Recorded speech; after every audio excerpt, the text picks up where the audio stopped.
आजोबा, आणि या सगळ्याची कल्पना मला फार पूर्वी मानसीने दिली होती. म्हणजे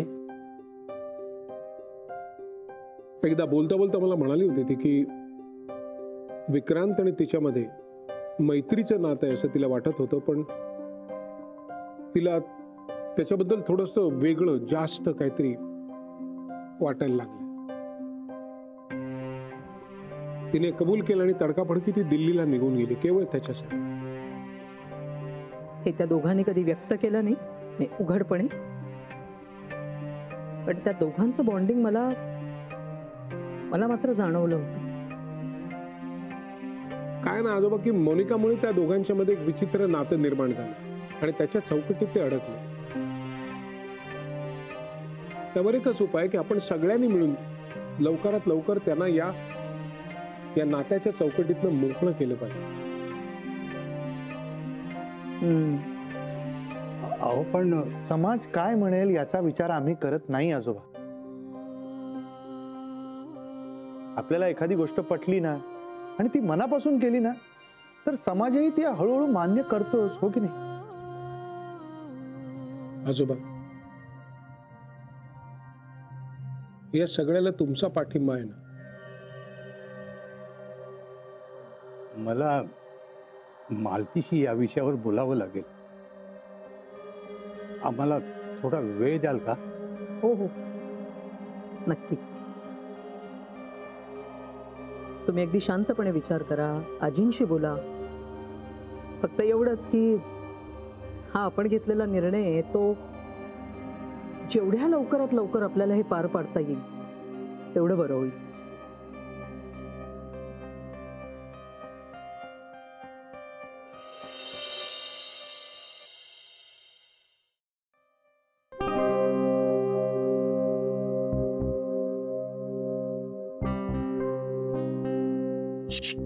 विक्रांत दादा, इकडे इकडे. अरे ये ना बबन, आत ये. इकडे या ना तुम्ही. ये ना, काय झालं? तुम्ही इकडे तरी आधी.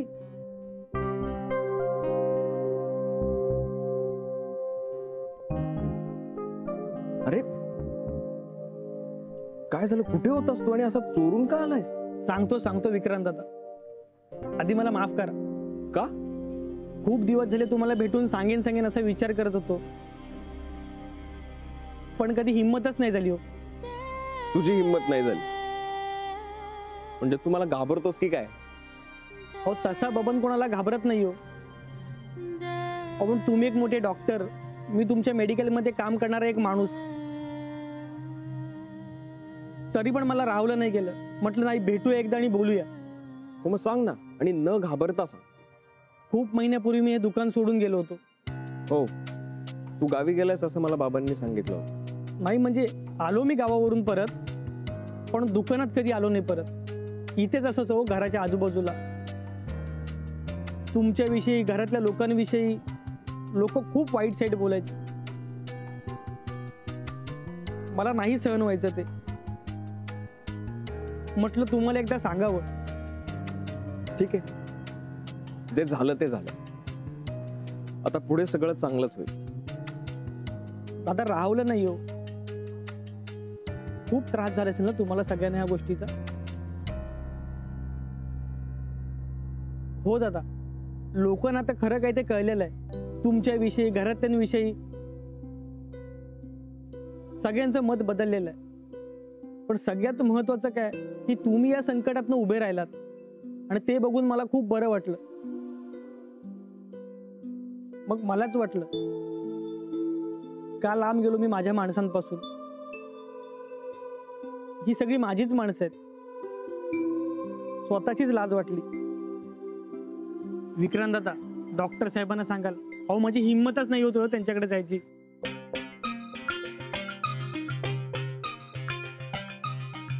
तुला काय वाटलं त्याला शेंडी लावलीस म्हणून मला लावू शकशील? काय रे, तू कधीच आलास गावावरनं? मला माहिती आहे, मी बघितलं याला 2-3दा, पण हाक नाही मारली मुद्दाम. म्हटलं याला वाटेल ना तेव्हा स्वतःहून येईल, आणि ज्या दिवशी येईल ना त्या दिवशी त्याचा कान धरेन मी. हा असा काय रे? हं? माफ करा डॉक्टर साहेब, चुकी झाली. अरे मोठ्या माणसासारखा बोलतो. चुकी झाली.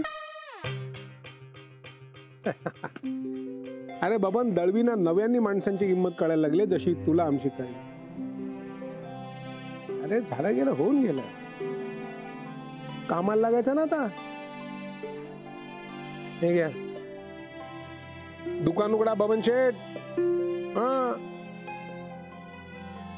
धन्यवाद. सारखा सारखा पाया पडतोस काय? बाबा आहे मी कोणी? कामाला लागा चला.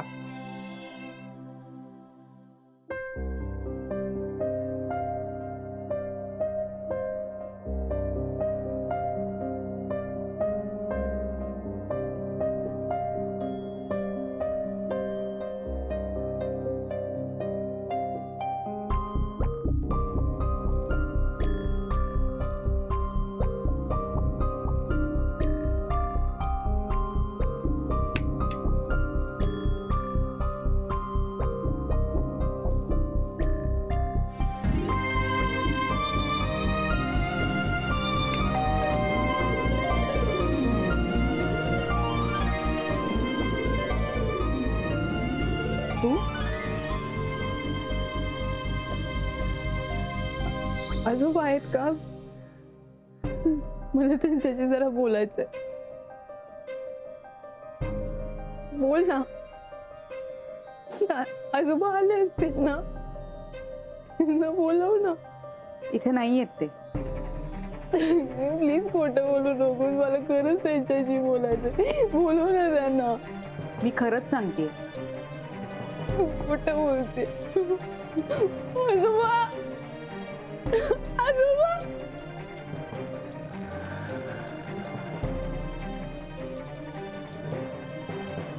आजोबा.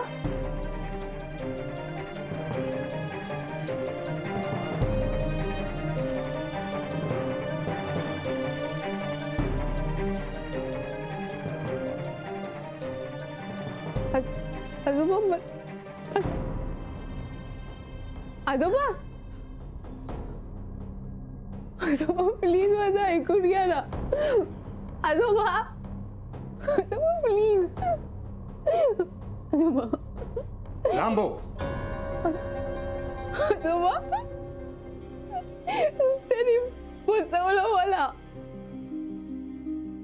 आजोबा मी खरंच सांगते, माझी काही चूक नाहीये. मी विश्वास ठेवला त्याच्यावर. मला खरंच वाटलं नव्हतं तो असं करेल माझ्या बरोबर. वेगळं आयुष्य जगण्याची स्वप्न रंगवली आणि त्याने लुबाडलं मला आणि तो पळून गेला. मी काय केलं सांगा मला. काय करू म्हणून आता विचारतेस? मूर्ख मुलगी. चालती हो इथून. एक नंबरची खोटारडी आहेस तू. स्वतःच्या फायद्याप्रमाणे रंग बदलतेस. माझ्याकडून कोणत्याही मदतीची अपेक्षा करू नकोस. आजोबा प्लीज, तुम्ही तरी असं नका बोलू ना. माझ्याकडे पैसे नाहीयेत, माझ्याकडे घर नाहीये, कोणीच नाहीये माझं आता. ते राजाने बसवलं मला. मोनिकाला कोणी फसवेल असं मला खरंच वाटलं नव्हतं, पण त्यांनी असं केलं. कुठेही जा, वाट फुटेल तिकडे जा, मला नको विचारू. प्लीज. कळलं नाही तुला? त्यांनी फसवलं आणि तू फसलीस. तर काहीचाही विश्वास नाही माझा. तो निघून जा इथून. नको ना प्लीज, प्लीज मला घरात घ्या प्लीज. बघ मोनिका, तू इथून निघून नाही गेलीस ना तर अख्ख्या चाळीसमोर तुझा हात धरून हाकलून देईन मी तुला. निघ.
मधू आज कसं अगदी मोकळं मोकळं वाटतंय बघ. होय ना नाण्या, गंमत बघ कशी आहे ती. एखादं माणूस आपल्या घरातून कमी झालं तर वाईट वाटतं, पण इथे सगळं उलटच आहे. अरे काय तुम्ही दोघे इथे आहात? हो, पण तू का अशी काळजी? काय झालं? काय काम होतं का? डिवोर्स पेपरवर मोनिकाची सही तर झालेली आहे, पण पुढच्या सगळ्या गोष्टींसाठी आपल्याला घाई करायला हवी. कोर्टाची कामं जेवढ्या लवकर उरकता येतील तेवढी उरकायची, आणि या दोन्ही कामांसाठी मला तुम्हा दोघांची मदत लागणार आहे. अगं मग त्यात काय हा? सांग सांग तू फक्त, आम्ही लागतो लगेच कामाला. हा, चल रे मधू चल. हा, जा. हो, काय काय करायचंय ते मी सांगेन तुम्हाला नंतर. तत्पूर्वी मला अधिक एक महत्वाचं काम आहे.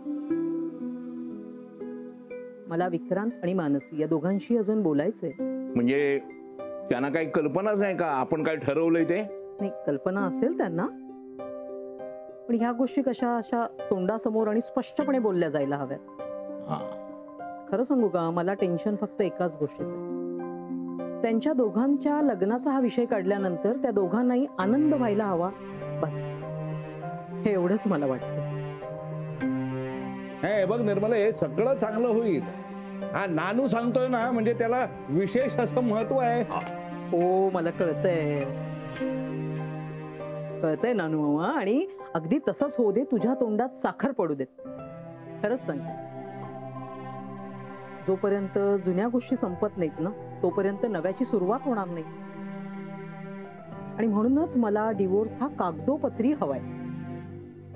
मोनिका नावाचं जे नष्टचर्य होतं ते संपलंय आता. मी तर असं म्हणेन की या घराला लागलेलं ग्रहण सुटलंय आता. खरं सांगू का, आता असं वाटायला लागलंय की मी मोकळा श्वास घेईन. अगं हेच हेच मी आता मधूशी बोलत होतो.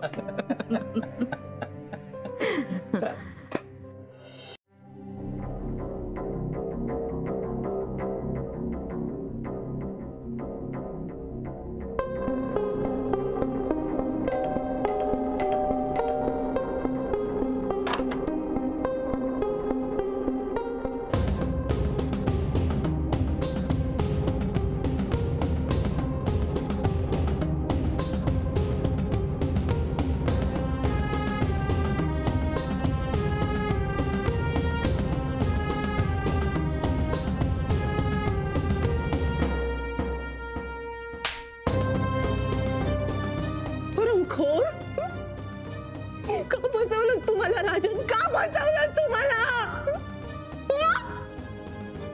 रस्त्यावर त्याची धिंड काढल्याशिवाय ना मी शांत बसणार नाही. कोण आहे मी? मोनिका आहे मी, मोनिका.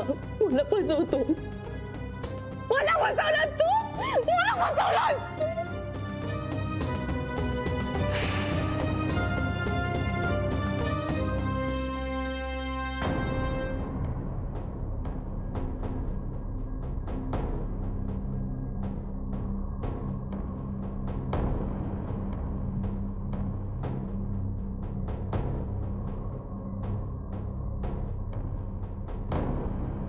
राजन, याच का त्या मोनिका दळवी? होय, याच त्या. चला मॅडम, पोलीस स्टेशनला.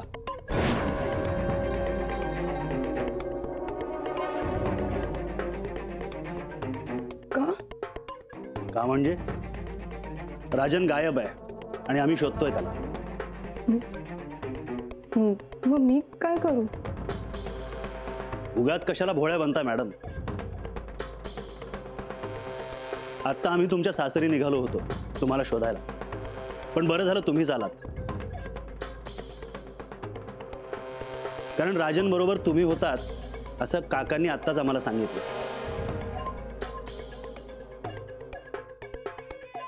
माझा राजनशी काहीच संबंध नाहीये. असं कसं म्हणता? मी खरंच सांगतेय. पण काय केलंय राजनने? आता मी तुम्हाला राजनची नीट ओळख करून देतो. खूप उचापती केल्यात त्याने. ज्या क्रूजवर तो कामाला होता तिथे त्याने खूप रंग दाखवलेत आपले. हे माहित नाही आहे का तुम्हाला? त्या क्रूजवरच्या परदेशी नागरिकांना फसवून लाखो रुपयांना लुबाडलंय त्याने. त्यामुळे त्याला कामावरून हाकललंय. हे माहित नाही तुम्हाला? मला याच्यातलं काहीच माहित नाहीये. फार पोचलेला माणूस आहे हा राजन, आणि त्याच्या या काकांना सुद्धा काहीही माहित नाही. असं कसं? अरे कुटुंबातल्या माणसाबद्दल जरा तरी माहिती ठेवा. कित्येक लोकांना लाखो रुपयांचा गंडा घातलाय त्याने. कित्येकांना नॉमिनी बनवून पसार झालाय तो. तो मुंबईत आल्याचं कळलं तेव्हा आम्ही तपासाला सुरुवात केली. पण 3-4 ठिकाणचे वेगवेगळे पत्ते देऊन त्यानं बनावट कागदपत्र तयार केली आहेत. घे माझी किंमत बघ बघ बघून घे. कसं आहे, नंतर काय प्रॉब्लेम्स नको.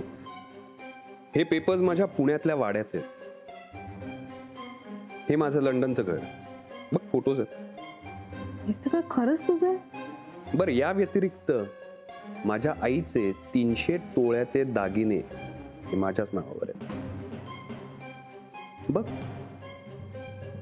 त्याच्यात क्लिअर कट लिहिलंय की माझ्या नावावर जे काही आहे ते मी सगळं मोनिकाच्या नावावर करत आहे.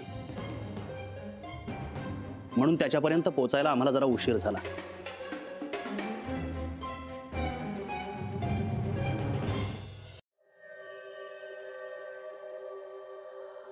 आत्या, अरे बस बस, कॅरी ऑन. काय चाललंय? आवरावर? हो, तर घरी जाईन. हे बघ, मला ना तुला या घरातनं आवरावर करून निघताना बघायचं नाही अजिबात. यापुढे जेव्हा इथे येशील ती इथून न जाण्यासाठी. म्हणजे काय करायचं ठरवलंयस? पुढे काय करायचं ठरवलंयस तू? पुढे इतकं सगळं घडून गेलंय आत्या, मी काहीच ठरवलं नाहीये. आत्ता मला काहीच सुचणं शक्य नाहीये. मी रेग्युलरली क्लिनिकला जाईन, बाकी मला काहीच माहित नाही. मला माहित आहे, तुला अगदी स्पष्टपणे सांगते. गेले काही दिवस एक विचार माझ्या मनात सतत घोळतोय,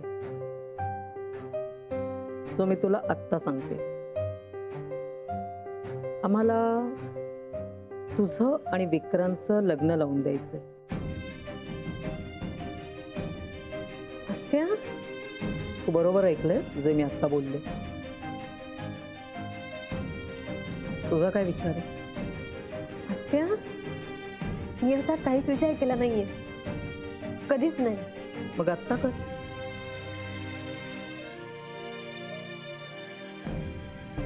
विचार कर आणि मग सांग.